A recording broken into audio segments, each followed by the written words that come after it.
Do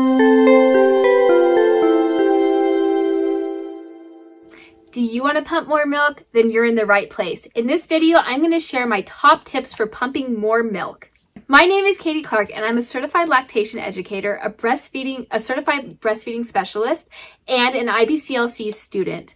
I love to share information with moms around the world about how to breastfeed and how to make breastfeeding work for them. Be sure to subscribe below for more information and sign up and check out one of our breastfeeding courses. There are lots of tips and advice out there on how to increase milk supply or how to produce more milk. Some of this advice is really great and some of it is a little bit kooky. So I'm going to share my 3-step process for pumping more milk. Before that though, I want to make sure that you know that it's important to get the right size flanges. So often that is the biggest culprit I see behind not having good pump output. So having the right size flanges is great. I have a free principle on my website that kind of shows you how to do that. Or working with a lactation consultant, they can observe you and make sure that you have the right size flanges.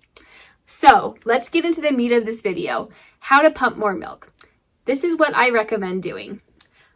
Before you start pumping, apply heat. You can use really anything you want, but I love these things from Lansonol. They are TheraPearls and you can put them right on your breast. Warm them up for just a couple seconds before you start to pump and put them on for probably about 10 minutes, 5 to 10 minutes before you start pumping. That heat can really help increase the milk flow, and a lot of moms find that this helps a lot.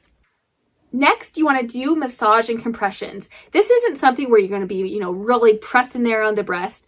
You want to do it gently but firmly all around the breast. So there's different videos online, but honestly, I think if you just kind of go around, you knead it, you massage, you do it all around the breast, it can make a big difference. So you want to do this before you start pumping, but also while you're pumping. I know sometimes that can feel a little bit hard to do, especially if you're holding your pumps. So to do massage, I would definitely recommend having a hand-free pumping bra.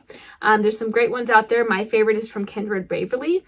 But if you have a hands-free one, then you can just really get in there and do compressions, push the milk. I like to recommend kind of pushing toward the breast. This is not the best way for me to show you how to do this, but pushing towards the nipple and just kind of pushing the milk out. Just kind of visualize. I think visualizing can help too, but just kind of push the milk out and encourage more milk flow.